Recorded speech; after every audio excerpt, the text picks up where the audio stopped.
Agradecemos al Señor que nos ha dado el privilegio de haber disfrutado de los alimentos y ahora que tengamos todavía la bendición de seguir disfrutando de este otro alimento, la palabra de Dios. Así que damos gracias a las hermanas que prepararon la comida que ha nutrido nuestro organismo. Les agradecemos por el esfuerzo que hicieron de preparar esos alimentos tan saludables.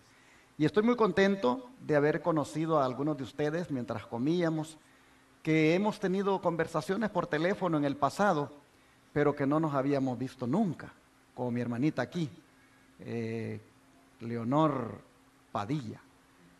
Ha sido un gusto con la hermana haber conversado algunas veces telefónicamente y ahora venir aquí a vernos personalmente. Ya la hermanita ya había ido hasta Shepherd a conocernos, la hermanita, ¿su nombre? Francisca. Y luego otras hermanitas que he conocido aquí de la Iglesia del Aire, le llamamos nosotros, que son esos hermanos que en casa se congregan y siguen el servicio los sábados que hacemos nosotros desde Texas, cada sábado, valga la redundancia.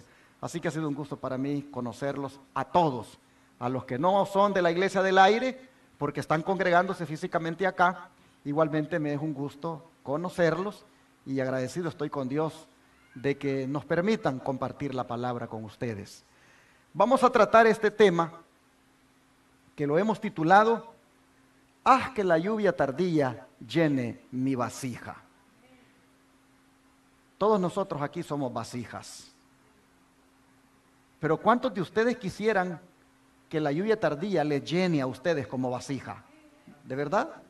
Oh, hermanos y hermanas, la lluvia tardía. ¿Qué cosa es eso? La lluvia tardía es un término que lo encontramos en la Biblia en varias ocasiones, siendo uno de ellos el que se encuentra en el libro de Joel, capítulo 2, versículo 23. Abramos la Biblia. Joel, capítulo 2, versículo 23.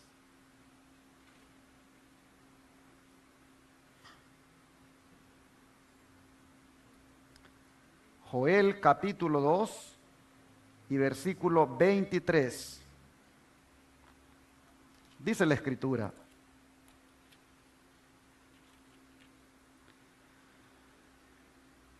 vosotros también, hijos de Sión, alegraos y gozaos en Jehová vuestro Dios, porque os ha dado la primera lluvia a su tiempo, y hará descender sobre vosotros lluvia temprana y tardía, como al principio. Si bien es cierto, hermanos, las palabras que hemos leído en relación con la lluvia tuvieron una aplicación literal, también tienen una aplicación espiritual. Tienen una aplicación figurada, pues así le fue revelado a la mensajera del Señor, Elena White. Se los pongo acá. Dice: bajo la figura de la lluvia temprana y tardía que cae en los países orientales al tiempo de la siembra y al tiempo de la cosecha, bajo esa figura los profetas hebreos predijeron el derramamiento de la gracia espiritual en una medida extraordinaria sobre la iglesia de Dios. Pero para tener más claro qué quiere decir la sierva del Señor con la expresión derramamiento de la gracia espiritual, veamos la siguiente declaración. El Señor emplea estas operaciones de la naturaleza para representar ni más ni menos, ¿qué cosa? La obra del Espíritu Santo. Como el rocío y la lluvia son dados en primer lugar para hacer que la semilla germine y luego para madurar la cosecha, así el Espíritu Santo es dado para llevar adelante de una etapa a otra el proceso de crecimiento espiritual. La maduración del grano representa la terminación de la obra de la gracia de Dios en el alma. Así que, hermanos, el don profético está haciendo una analogía de las lluvias con el derramamiento del Espíritu Santo. Ahora, ¿cómo se refería el apóstol Pedro a esta misma experiencia? Vamos a Hechos 3, versículos 19 y 20. Hechos 3, versículos 19 y 20.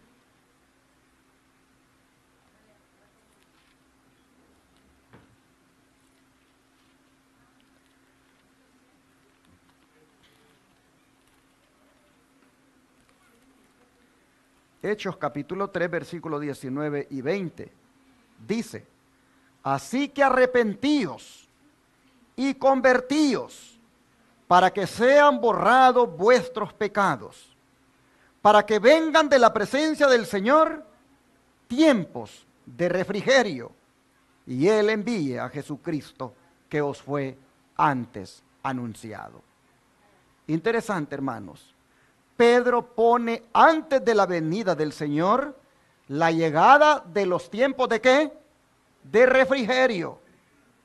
¿Qué significan estos tiempos de refrigerio? El don de profecía nos lo aclara. Dice, cuando termine el mensaje del tercer ángel, la misericordia divina no intercederá más por los habitantes culpables de la tierra.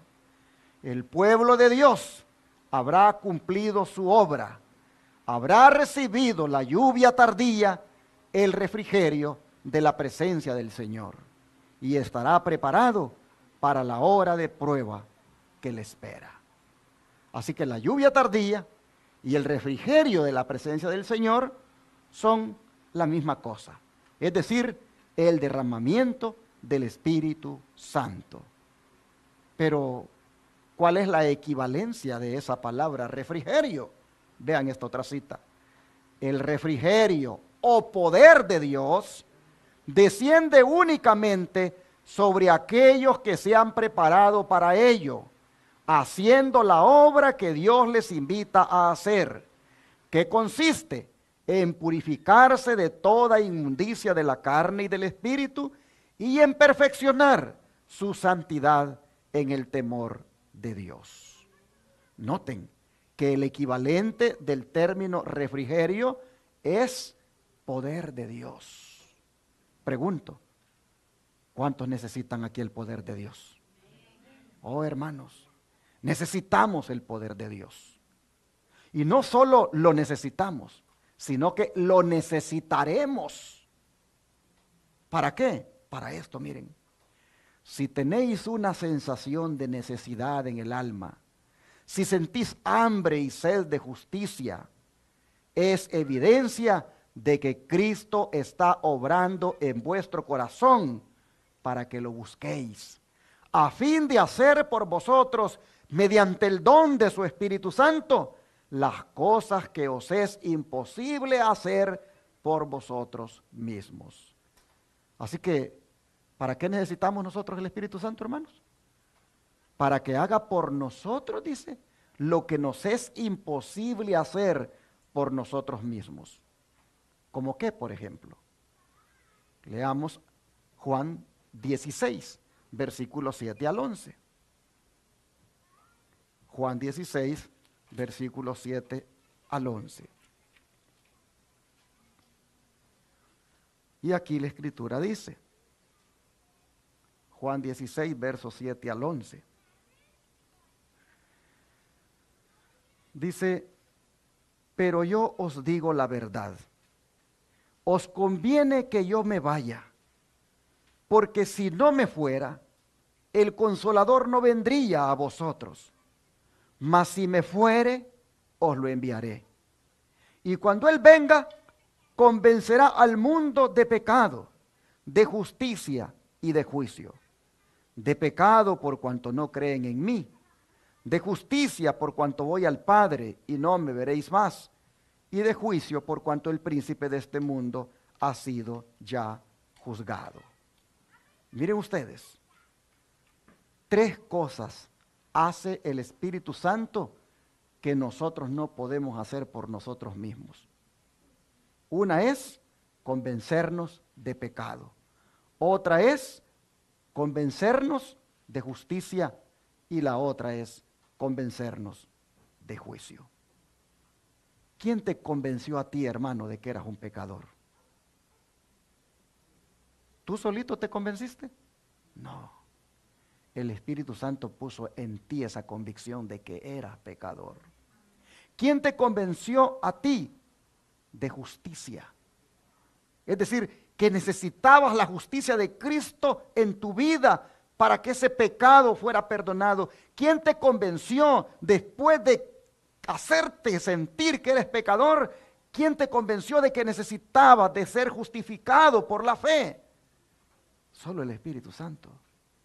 Él te convenció que necesitabas la justicia de Cristo en tu vida.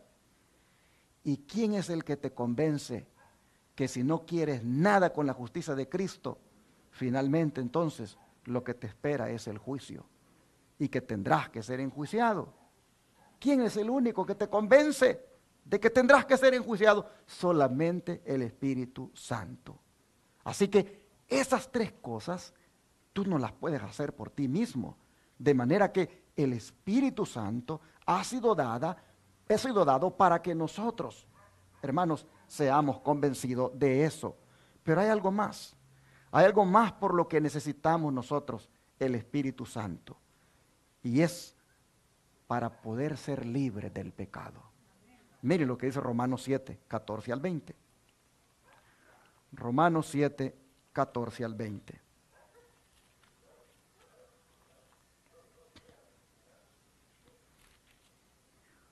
Dice la Escritura: porque sabemos que la ley es espiritual, mas yo soy carnal, vendido al pecado. Porque lo que hago no lo entiendo, pues no hago lo que quiero, sino lo que aborrezco, eso hago. Y si lo que no quiero, esto hago, apruebo que la ley es buena.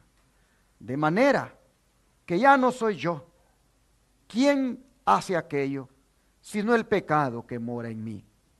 Yo sé que en mí, esto es en mi carne, no mora el bien. Porque el querer el bien está en mí, pero no el hacerlo. Porque no hago el bien que quiero, sino el mal que no quiero, eso hago. Y si hago lo que no quiero, ya no lo hago yo, sino el pecado que mora en mí. Pablo nos está presentando la lucha que él tuvo con el pecado. Y es una lucha que todos nosotros enfrentamos. Pero Pablo solo pudo en esa lucha alcanzar la victoria por medio de una tercera ley. Aquí está hablando él de la ley, del pecado. Está hablando, hermanos, de la ley de Dios también, que es espiritual. Pero él nos va a decir ahora que una tercera ley tiene que venir en su ayuda para solucionar por completo el problema de si satisfago la ley de Dios o satisfago la ley del pecado, porque ambas leyes son un conflicto en mi vida, dice Pablo. Pero la tercera ley, hermanos, aparece para ayudarle en ese problema. Y la tercera ley está aquí en Romanos 8, verso 2. Dice: porque la ley del Espíritu de vida en Cristo Jesús me ha librado de la ley del pecado y de la muerte. Así que noten ustedes, ¿para qué el Espíritu Santo es dado? Para, hermanos, liberarnos de la ley del pecado, para darnos la victoria sobre la ley del pecado. A manera de tercera ley, el Espíritu viene para librarnos de la muerte eterna. ¿Ven entonces la importancia de que el Espíritu Santo aparezca en nuestra vida, sea parte de nosotros, venga a llenarnos? Oh, mire el don de profecía. Dice que el pecado solo puede ser resistido y vencido únicamente por la poderosa intervención de la tercera persona de la divinidad, que iba a venir, dice, no con energía modificada, sino en la plenitud del poder divino. Por el Espíritu es purificado el corazón. Por el Espíritu llega a ser el creyente partícipe de la naturaleza divina. Cristo ha dado su Espíritu como poder divino para vencer todas las tendencias hacia el mal, hereditarias y cultivadas. Pregunto, ¿necesitamos el Espíritu Santo? Oh, mis hermanos, definitivamente que sí. Nadie puede vencer el pecado si no tiene al Espíritu Santo consigo. Nadie puede vencer las tendencias al mal, tanto hereditarias como cultivadas, sin el Espíritu Santo en su vida. Oh, Cristo nos da otra razón más por la que necesitamos el poder o refrigerio del Espíritu Santo. Y esta otra razón la encontramos en Juan 14, versículo 16 al 17. Juan 14, versículo 16 al 17.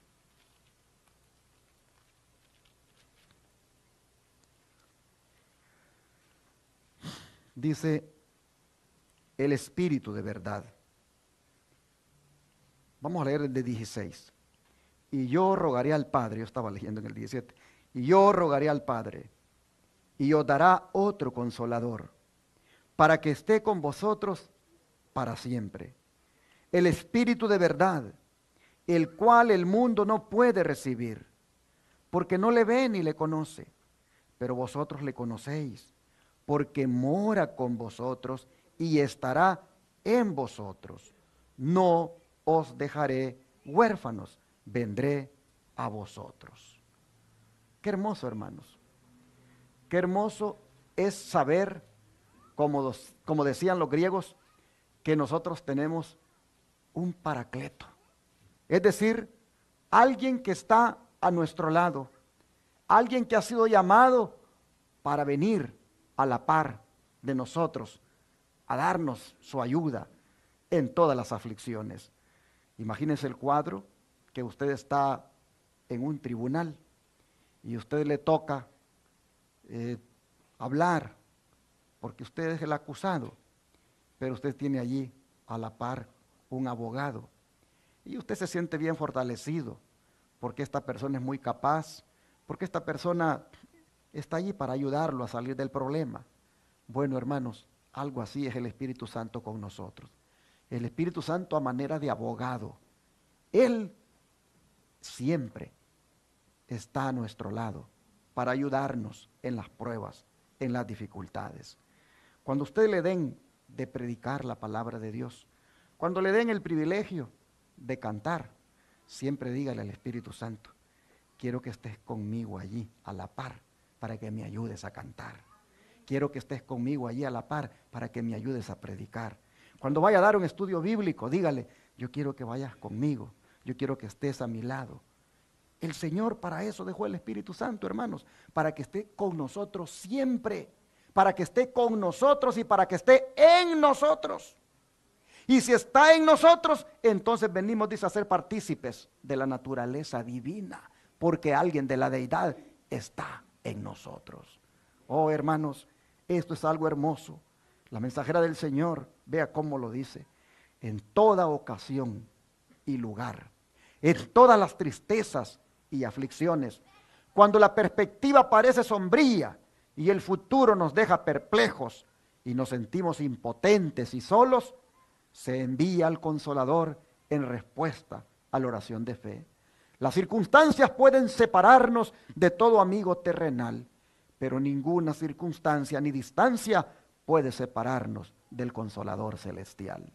Donde quiera que estemos, donde quiera que vayamos, está siempre a nuestra diestra para apoyarnos, sostenernos y animarnos. Amén. Oh, hermanos, no hay que sentirnos nunca solos. Jesús dijo, no los voy a dejar huérfanos, voy a venir a ustedes en la persona del Espíritu Santo. Nadie se sienta abandonado ante la aflicción, ante la prueba. Usted puede pasar por alguna situación difícil en su vida. De repente se puede sentir vacío, se puede sentir solo, se puede sentir triste, pero no se le olvide que a la par suya está el Espíritu Santo para darle consuelo, para darle ánimo. Nunca se sienta desamparado ni abandonado, porque la tercera persona de la deidad está aquí a su lado. Oh, hermanos, habiendo mostrado hasta aquí las razones por las que necesitamos el refrigerio o poder del Espíritu Santo, cabe preguntarnos, ¿y ya lo recibimos? ¿Ya recibimos el Espíritu Santo en su primera fase, es decir, como lluvia temprana? Porque, hermanos y hermanas, solo los que han experimentado el Espíritu Santo en su primera fase como lluvia temprana, solo ellos van a experimentar la segunda fase como lluvia tardía. Hermanos, es importante asegurarnos, ¿ya recibí el Espíritu Santo? ¿Ya estoy experimentando la lluvia temprana? ¿Qué cosas están sucediendo conmigo? Uno puede saber, hermanos, si a manera de lluvia temprana el Espíritu Santo ya está con uno. Hay maneras de cómo identificar eso. La primera es cuando nos gusta estar ante la presencia de Dios, como estamos todos hoy aquí. Esta es una señal de que la lluvia temprana ha caído sobre nosotros. Si no, ¿dónde estuviéramos?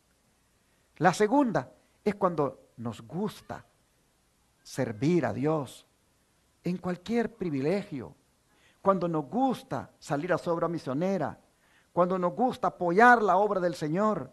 Son señales de que la lluvia temprana ha caído sobre nosotros. Cuando para nosotros Dios es algo especial, Él ocupa el primer lugar en nuestra vida y nosotros siempre estamos buscando agradarlo, hermanos. Es una señal de que a manera de lluvia temprana el Espíritu Santo ya llegó. Cuando nos sentimos mal por haber desobedecido a Dios, cuando nos sentimos mal por haber pecado, inmediatamente buscamos al Señor pidiéndole perdón. ¿Quién es el que nos convenció de pecado? ¿Quién es el que nos dijo pecaste, fallaste y buscas al Señor? ¿Quién? El Espíritu Santo. Es una señal de que a manera de lluvia temprana ya llegó en tu vida. Pero asegúrate, hermano, hermana, de que el Espíritu Santo siempre te haga sentir eso. Porque si tú no sientes nada de eso, tú serás un cristiano mediocre. Estarás jugando al cristianismo. Tendrás una doble vida. Nada te motivará a hacer la voluntad de Dios. Solamente llevarás el nombre de cristiano, pero viviendo como un mundano. Porque nada te mueve a buscar de corazón a Dios. Es importante asegurarnos que a manera de lluvia temprana, el Espíritu Santo ya está en nosotros para que así podamos participar de la lluvia tardía. El Espíritu Santo sigue siendo el don de profecía. Para nosotros las bendiciones recibidas bajo la lluvia temprana son necesarias ¿hasta dónde? Hasta el fin. Sin embargo, dice, ellas solas no serán suficientes. La gracia divina es necesaria al comienzo, a cada paso de nuestro avance, y solo ella puede completar la obra. Podemos estar seguros de que cuando el Espíritu Santo sea derramado, los que no recibieron y apreciaron la lluvia temprana, no verán ni entenderán el valor de la lluvia tardía. Cuán importante, hermanos, es orar por esto. Pedir al Señor que el Espíritu Santo siempre esté en nosotros. Cuán importante es que nosotros vivamos siempre, hermanos, a cuentas con el Señor, para que el Espíritu Santo no deje de guiarnos.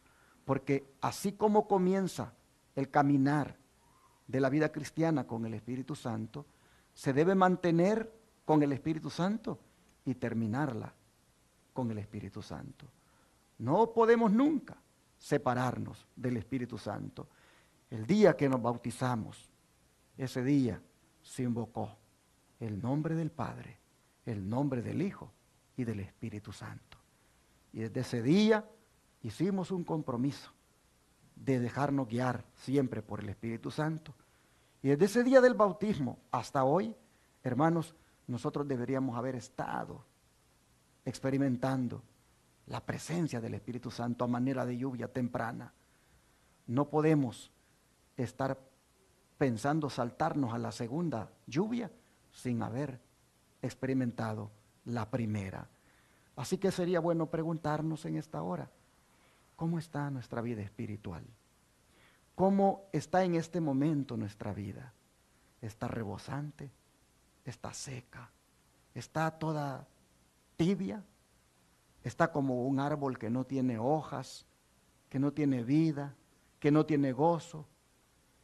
¿No hay pasión por Jesús? Hermanos, si estuviera así, entonces necesitamos suplicar para que a manera de lluvia temprana el Espíritu Santo caiga sobre nosotros. Necesitamos pedirle al Señor que nos dé de su Santo Espíritu, porque no podemos seguir viviendo la vida así, toda indiferente. Miren, cuando uno tiene el Espíritu Santo, uno quiere estar siempre donde Dios está. Y yo les pregunto, cuando la congregación se junta, ¿está allí el Espíritu Santo? Entonces, ¿dónde quiere estar uno? En la congregación. Pero qué triste es que nos convoquen ahorita que hay libertad y ahorita que tenemos templo. Qué triste es que nos convoquen a esas santas convocaciones y nosotros no queremos estar ahí. ¿Por qué no queremos estar donde el Señor está? Seamos inteligentes. Si hay manera de venir al culto, hermanos, si hay manera de venir a la iglesia, vengamos, porque ahí está el Señor, ahí está el Espíritu Santo con los hermanos. Miren, Zaqueo fue un hombre bien inteligente. ¿Por qué él se subió al árbol sicómoro? Porque él sabía que por allí iba a pasar el Señor. Y él quería estar por donde el Señor iba a pasar. Y cuando él estuvo donde el Señor iba a pasar, ¿qué sucedió? El Señor le dijo a Zaqueo, date prisa, desciende, porque este día o esta noche yo me voy a quedar en tu casa. Se puso donde sabía que el Señor iba a pasar. Así nosotros también, hermanos. Pongámonos donde sabemos que el Señor está. Si el Señor está en la iglesia cuando hay culto, tratemos de estar allí. Si el Señor está en la iglesia cuando se reúnen los hijos de Dios el sábado, tratemos de estar allí.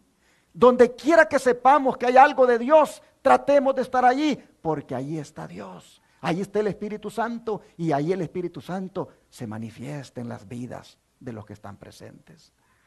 Así que, hermanos y hermanas, orémosle al Señor para que nos dé su Santo Espíritu, porque Él está más que dispuesto a dárnoslo. Mire lo que dice Lucas 11. Lucas 11, versículo 9 al 13. Lucas 11, versículo 9 al 13.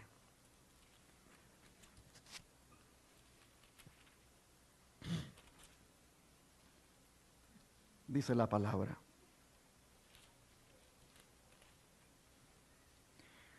Yo os digo, pedid y se os dará. Buscad y hallaréis. Llamad y se os abrirá. Porque todo aquel que pide, recibe. Y el que busca, halla. Y al que llama, se le abrirá. ¿Qué padre de vosotros, si su hijo le pide pan, le dará una piedra? O si pescado, en lugar de pescado, le dará una serpiente? O si le pide un huevo, ¿le va a dar un escorpión? Pues si vosotros, siendo malos, sabéis dar buenas dádivas a vuestros hijos, ¿cuánto más vuestro Padre Celestial dará el Espíritu Santo a los que se lo pidan? Oh, hermanos, ¿cuántas veces nosotros nos quedamos solamente en el versículo 9 y en el versículo 10? Y ocupamos los textos para pedir trabajo, para pedir salud, para pedir bendiciones materiales y para pedir tantas cosas que necesitamos. Pero no nos vamos más abajo hasta el 13. Y entender de que ese pedid y se os dará, buscad y hallaréis, llamad y se os abrirá, está en el contexto del Espíritu Santo. Hermanos y hermanas, como utilizamos esos textos para pedir cosas materiales, así también, hermanos, pidamos al Espíritu Santo. Oremos para que sea derramado en nosotros. ¿Cuánto, dice, no dará el Señor, el Espíritu Santo, a los que se lo pidan? Así como los padres le dan las cosas a los hijos que les piden. Es importante que pidamos al Señor que nos bendiga, con el Espíritu Santo. Hermanos, todos los días debemos pedir por esto. Dice la sierva del Señor, Elena White, ¿por qué no tener hambre y sed del don del Espíritu? Puesto que es el medio por el cual hemos de recibir poder. ¿Por qué no hablamos de Él, oramos por Él y predicamos acerca de Él? Todo obrero debiera solicitar a Dios el bautismo del Espíritu. Gracias al Señor que el pastor de la iglesia, el pastor Cervantes, y yo no sé si alguien más con él lo decidió, quisieron que se tuviera un tema del Espíritu Santo. Porque esto, hermanos, es esencial, esto es indispensable. Nosotros deberíamos de tener, dice, hambre y sed por el Espíritu Santo. Nosotros deberíamos desearlo. ¿Por qué? Porque al tenerlo, nosotros recibiremos poder, poder para vencer el pecado, poder para vencer la tibieza espiritual, poder, hermanos, para predicar. Ah, cuán importante es que oremos siempre por el Espíritu Santo, pero pedir esto, hermanos, todos los días. Hacer esto de pedir al Señor todos los días. Es interesante cómo esta sierva pregunta en 2 veces, ¿por qué no tenemos hambre del Espíritu? ¿Por qué no hablamos de Él? Oh, hermanos, yo diría de que no lo tenemos y no hablamos de Él porque estamos en el mismo pecado que estaban los del Sanedrín. Aquel Sanedrín judío ante quien compareció Esteban. ¿Cómo estaban ellos? ¿Qué pecado estaban cometiendo?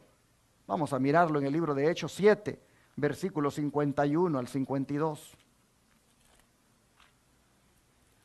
Hechos 7, versículos 51 al 52. Vean lo que les dice Esteban. Duros de cerviz e incircuncisos de corazón y de oídos. Vosotros resistís siempre al Espíritu Santo, como vuestros padres, así también vosotros. ¿A cuál de los profetas no persiguieron vuestros padres y mataron a los que anunciaron de antemano la venida del justo, de quien vosotros ahora habéis sido entregadores y matadores? Miren ustedes la tremenda denuncia que hace Esteban del Sanedrín. Les dice que ellos resisten siempre al Espíritu Santo. ¿Qué es eso, hermanos? De resistir al Espíritu Santo. No es otra cosa que no oír la voz de Él, no dejarse guiar por Él. Oh, hermanos, Esteban en su defensa ante el Sanedrín les dice, ustedes resisten al Espíritu Santo. Miren qué cosas, no eran los gentiles los que resistían al Espíritu Santo, sino los depositarios de la verdad. Ellos se resistían, los líderes religiosos se resistían al Espíritu Santo. Por ejemplo, ellos no podían aceptar que el Espíritu Santo usara a un diácono como Esteban para proclamar la verdad.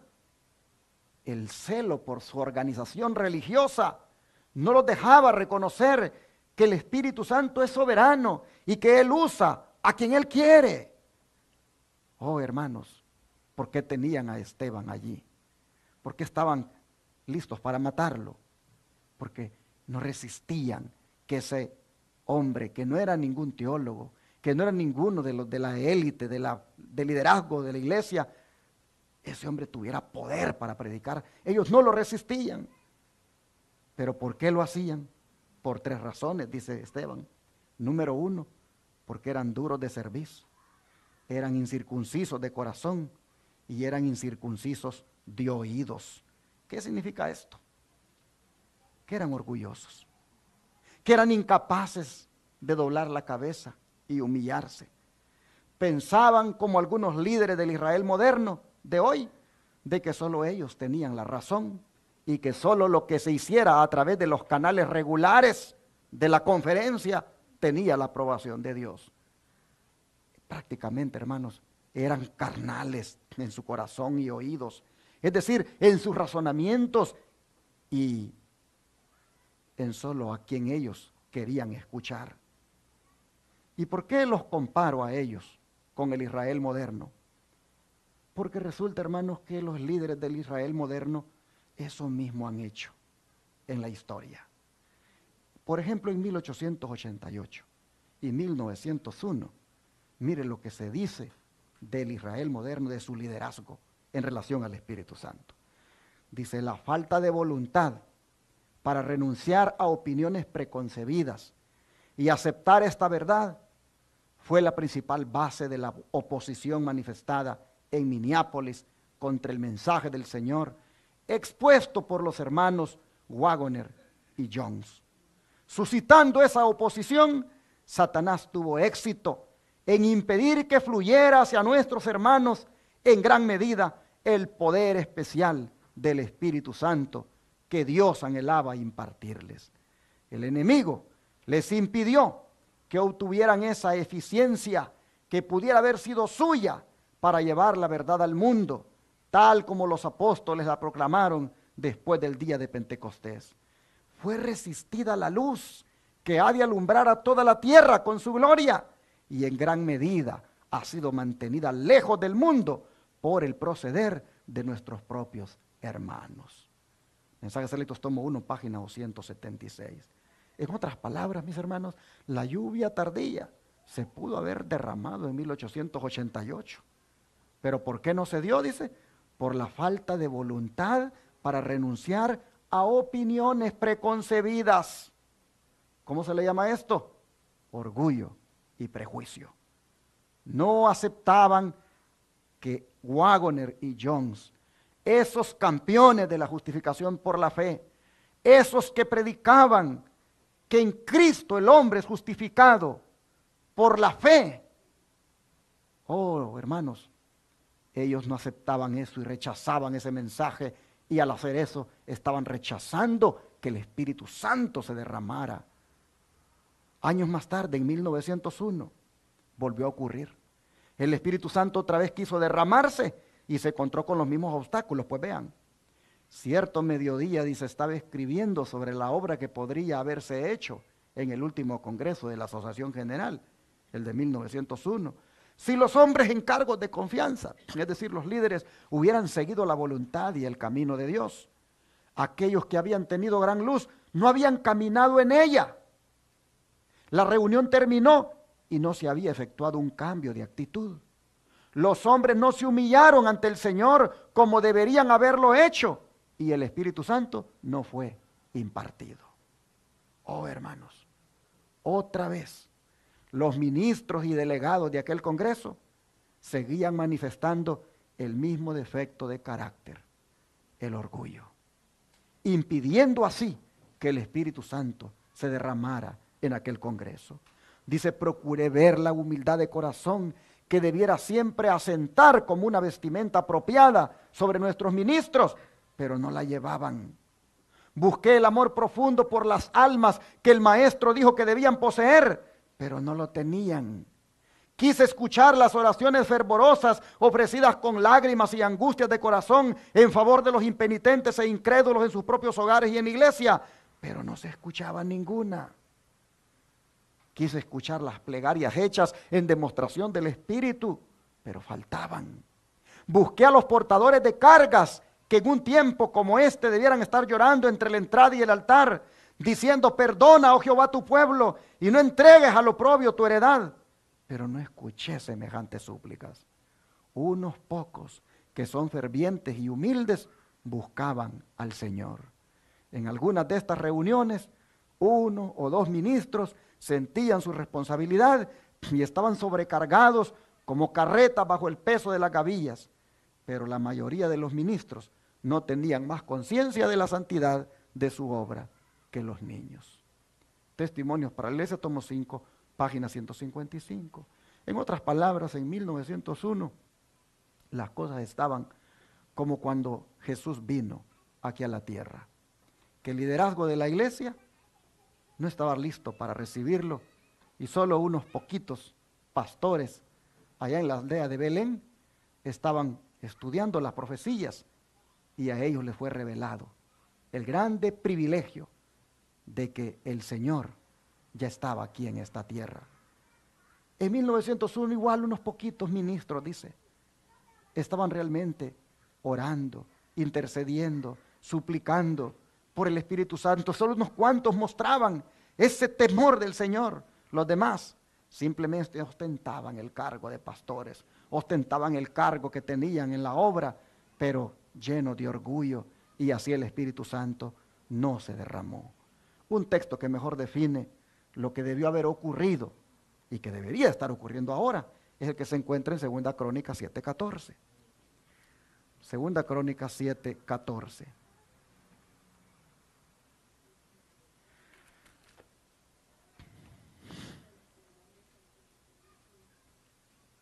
Libro de 2 de Crónicas, capítulo 7, versículo 14.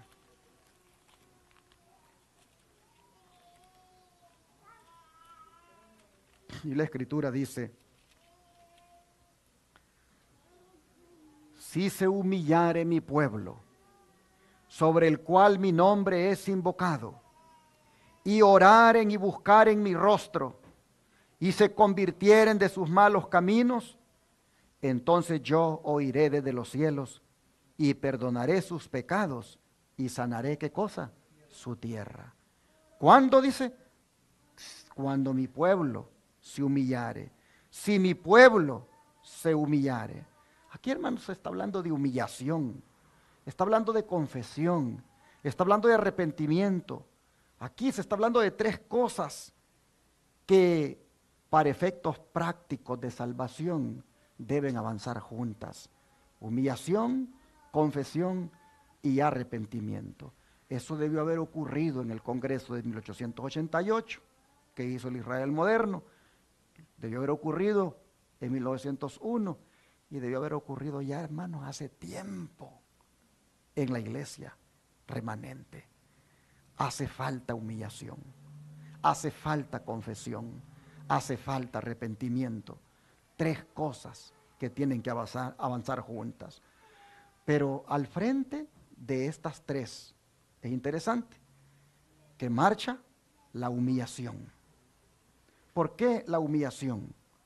Porque, hermanos, en la humillación está la base de todo. Sin ella nunca ha comenzado la vida eterna. Jesús lo dejó establecido al describir el carácter de los súbditos de su reino. ¿Qué dijo él en Mateo 5, verso 13? Mateo 5, verso 13.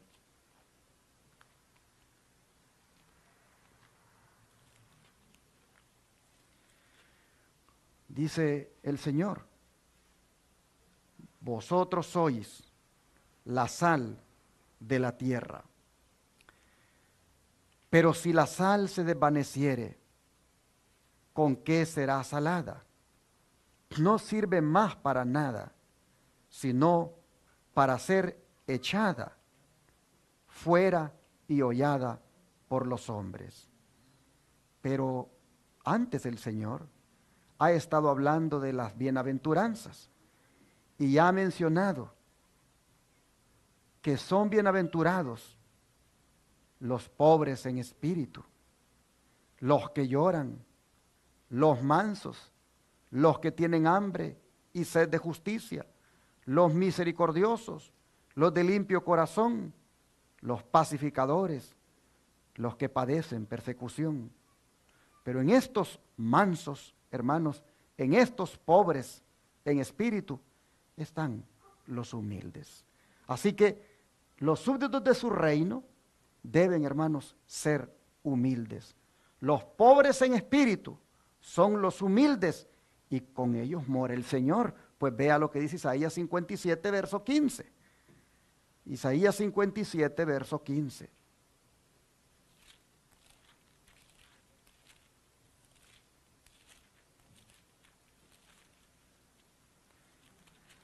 Dice la Escritura: porque así dijo el alto y sublime, el que habita la eternidad y cuyo nombre es el Santo. Yo habito en la altura y la santidad, y con el quebrantado y humilde de espíritu, para hacer vivir el espíritu de los humildes y para vivificar el corazón de los quebrantados. A ver, hermanos y hermanas, ¿con quién dice que habita el Señor? Con el quebrantado y humilde de espíritu. Humilde de espíritu. Una persona humilde de espíritu es aquella que reconoce que es pecadora, reconoce que es pecador. Una persona humilde de espíritu es una persona que depende del Señor y no puede hacer nada sin el Señor. Para todo se somete al Señor. Para todo busca al Señor, busca la dirección del Señor. Esa es una persona humilde de espíritu. Pero la humildad, hermanos, también es reconocer cuando estamos equivocados. En otras palabras, es admitir el error. El hombre natural le encuentra muy difícil hacer eso. El hombre natural le cuesta dar ese paso y Satanás lo atiza constantemente con la obsesión de que permanezca erguido, con la obsesión de que no agache la cabeza, porque él sabe, el diablo sabe, que una vez efectuada la humillación, tiene en gran medida perdida la guerra. ¿Por qué? Porque los humildes son los que van a ser y son justificados por la fe, y Dios los ha hecho humildes. Satanás no quiere que nosotros seamos humildes en el sentido de ceder. A él le gusta que estemos siempre en guerra, que estemos siempre con el orgullo elevado, que estemos siempre en contiendas, en rivalidades, en peleas, en divisiones. Cuando si entramos por el camino de la humildad, oh hermanos, allí alcanzamos la justicia de Cristo. Dice el don de profecía. ¿Qué es la justificación por la fe? Es la obra de Dios que abate en el polvo la gloria del hombre y hace por el hombre lo que éste no puede hacer por sí mismo. Miren ustedes, humildad. Humildad, hermanos, es lo que necesitamos. Y la justificación por la fe, hermanos, se encarga de eso. De manera que este día, yo quisiera, hermanos, animarles para que nos preparemos para recibir la lluvia tardía. Y la mejor forma de prepararnos para recibir la lluvia tardía es permitir que la obra de Dios abata en el polvo nuestra gloria, nuestro orgullo. Hay mucha gloria en nosotros, hay mucha gloria en nosotros, hay mucha gloria humana, y esto nos está llevando a la altivez.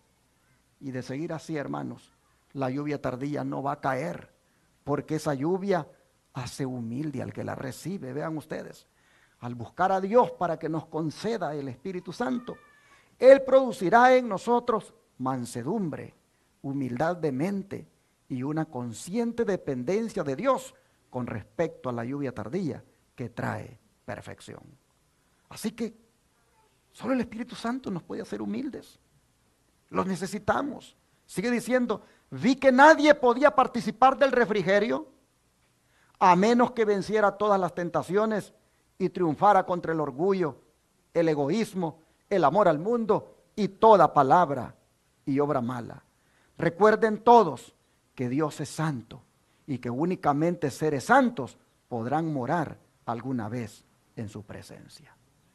No podremos participar del refrigerio, es decir, de la lluvia tardía, si la temprana no está haciendo efecto en nosotros. Yo creo que aquí es oportuno, en esta hora, leer las palabras del profeta Zacarías, las que se encuentran en el capítulo 10, versículo 1.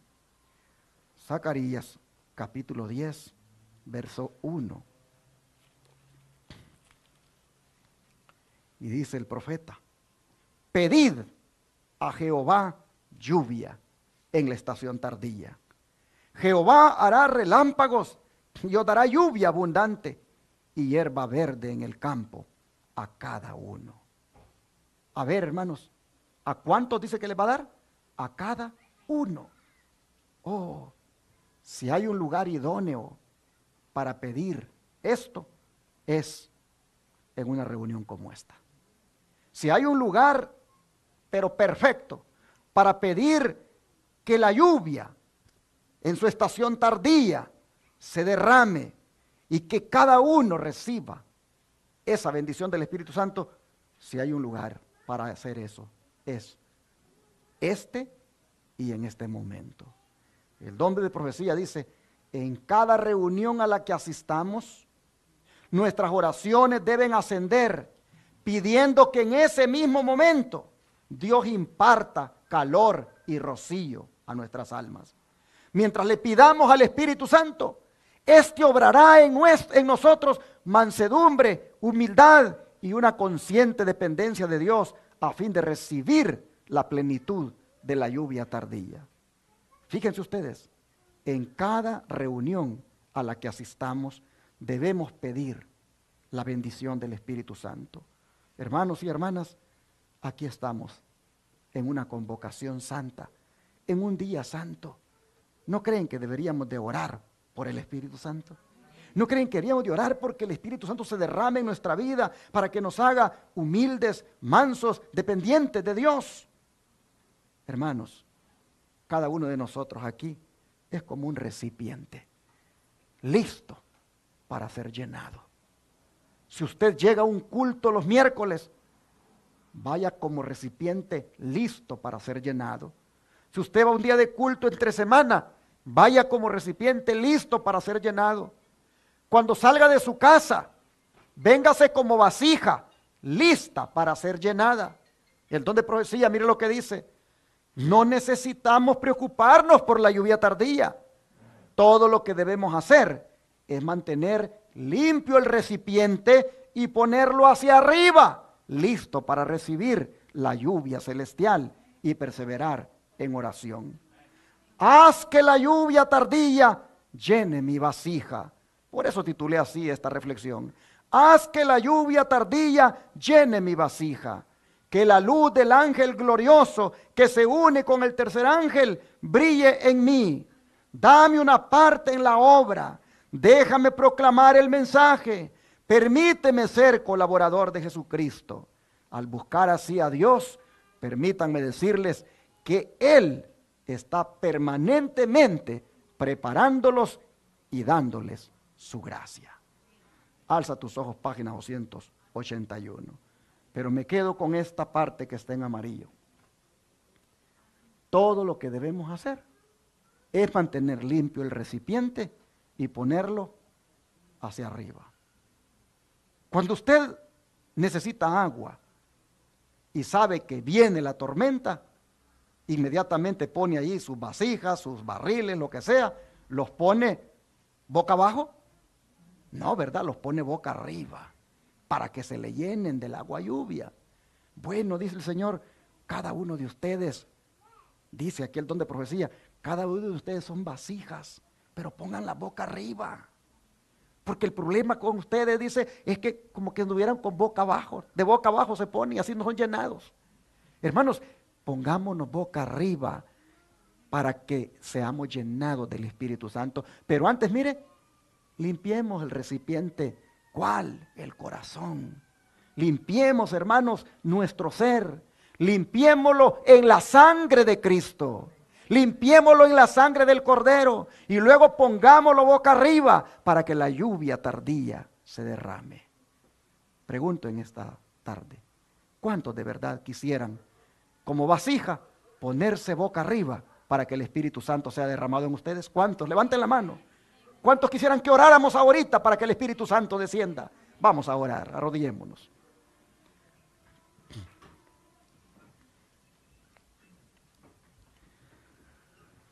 Padre Santo y bueno, estamos aquí suplicándote que como vasijas, primero nos limpies con tu sangre preciosa y luego nos llenes con tu Santo Espíritu. Señor, te damos gracias, porque lo único que tú quieres es darnos lluvia de bendición. Lo único que tú quieres es derramar tu espíritu en nosotros. Y nosotros todo este tiempo, como vasijas, no hemos estado boca arriba, listos para ser llenados, sino que hemos estado, Señor, boca abajo, en el sentido de con problemas, con divisiones, con orgullo, pecando. Oh Señor, perdónanos por no haber estado listos hasta ahora, por haber estado tú queriendo derramar tu espíritu y nosotros simplemente indiferentes. Pero aquí estamos, Señor, no solo reconociendo nuestro error ahora, sino también pidiéndote que nos perdones y suplicándote que nos concedas el don del Espíritu Santo. Padre, te ruego que cada uno de mis hermanos y hermanas aquí sea bendecido con el derramamiento de tu Espíritu. Te ruego, Señor, que cada uno de mi hermano y mi hermana aquí pueda orar por esto todos los días, anhelar ser bautizado con el Espíritu Santo. Y te pido, Señor, que hoy y todos los días anhelemos esto y nos des la bendición de contar con tu Espíritu Santo. Gracias, Señor, lo creemos que lo estás enviando, lo creemos que está viniendo a nuestra vida, lo creemos que nos guiará y lo creemos que andaremos con Él y estará en nosotros. Lo agradecemos desde ya en el nombre de Jesús. Amén.